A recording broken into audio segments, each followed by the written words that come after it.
Ashley and I met at this fall party that she and her friends were throwing that my friend Matt kind of dragged me to. He said, "You got to meet these girls, they seem pretty cool."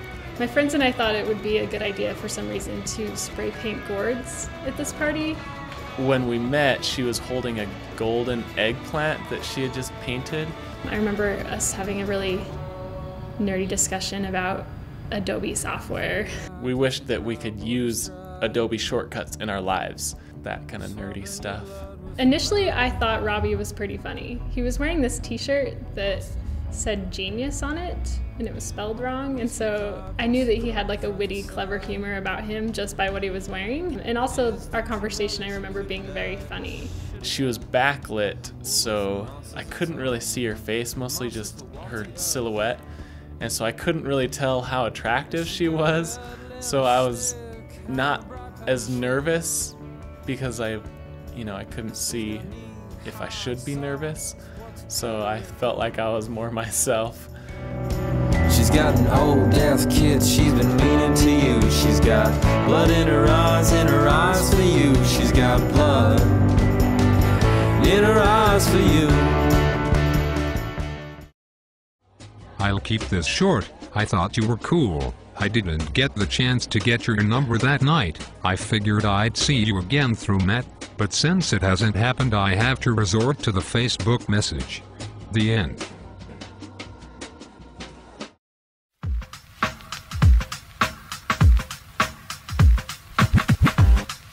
On our first date, we just went and got pizza and gelato, and it was really fun. It only lasted an hour and a half or 2 hours, but it seemed like it was a lot longer. But like, in a good way. It seemed like we had a lot to talk about. My roommates and I had come up with the first date formula that was the best, and it was just going to dinner, because then you could talk to each other and get to know each other really well. And Robbie just seemed to do everything right at the very beginning of our relationship. Like, he just always made the right moves.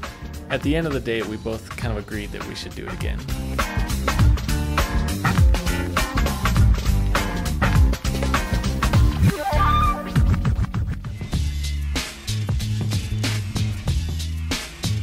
On our second date, we played croquet on the Capitol lawn. I always like to play croquet early on.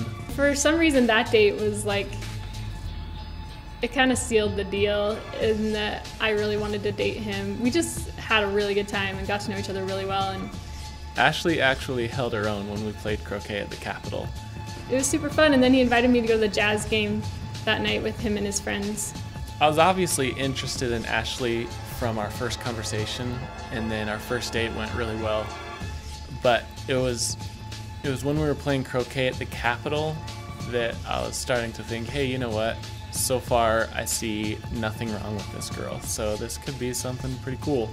I don't know if it's just Robbie or how great this day has been, but I'm totally into this guy.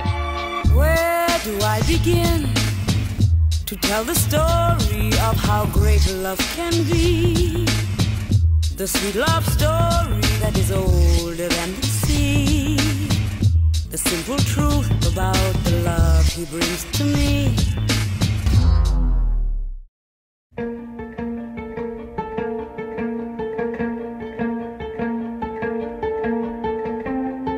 A few days after our first date, Ashley took me to dinner and a show with her friends. I apparently asked Robbie out on a date. She did.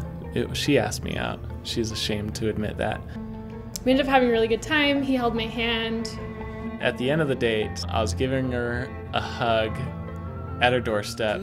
Apparently, he was going just to kiss my cheek.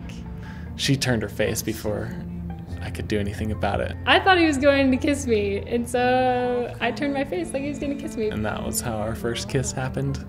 It was almost an accident. To choose it all.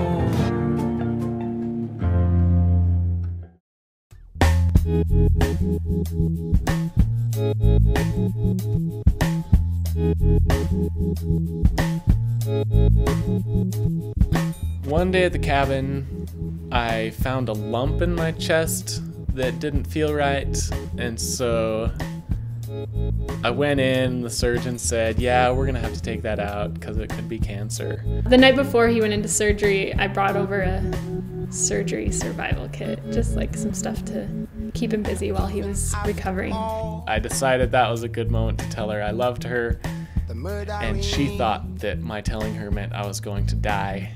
Wait, does he think he's gonna die? Like, why is he, not that I didn't want him to say I love you, because I felt it too. Luckily, I didn't die. You know I love you so. You know I love you so and so. Even after all.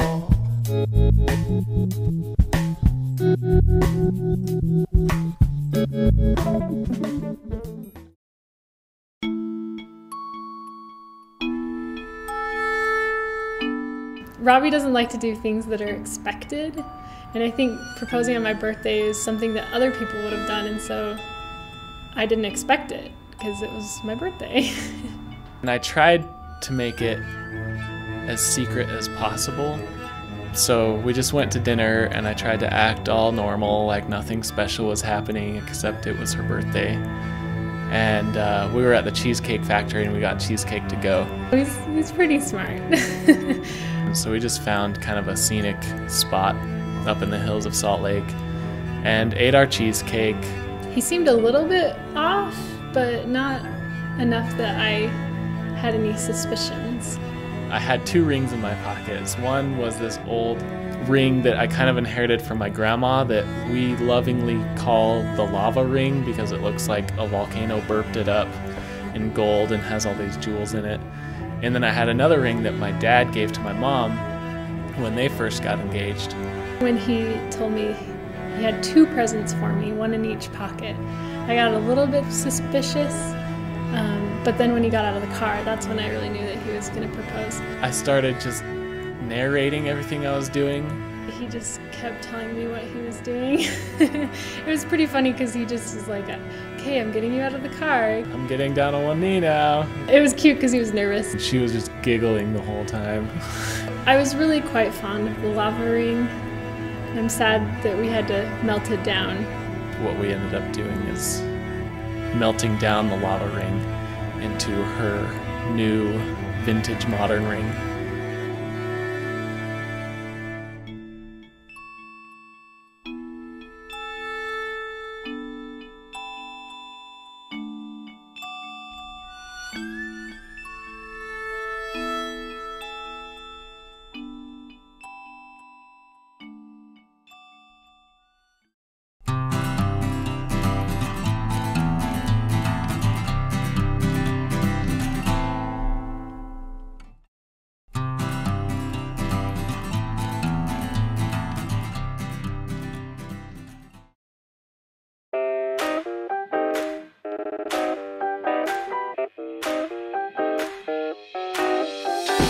He gets really passionate about certain things in his life. She was making fun of hipsters and the way they dance, and that made me happy. Don't fall when the sheriff's got your back against the wall. You become a slave if you fear to brawl.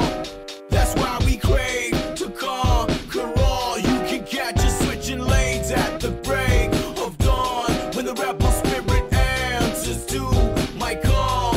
He takes a long time to eat. When she laughs, a lot of times she just kicks her head back and smiles.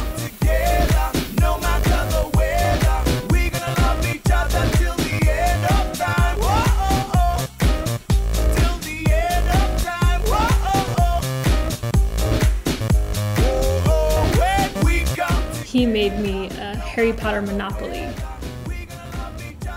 Ask me a different question. Pass. Are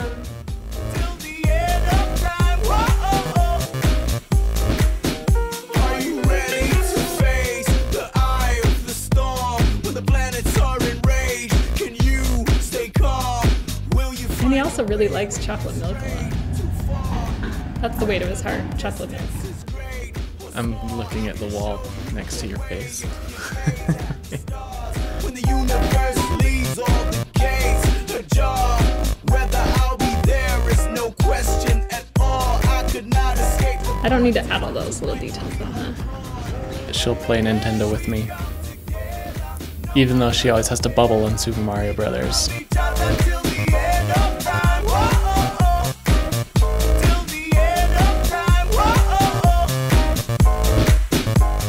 It's like I can't even remember what we even did. Or like anything about our first date because there's this big black thing in my face. The only time we ever fight is when we play video games. Donkey Kong is scary. Sometimes you just have to start running, and if she can't keep up, I can't do anything about it because the pillars start collapsing. You're welcome. Okay, I don't even know. I'm so bad at this. Yeah, I think we're good.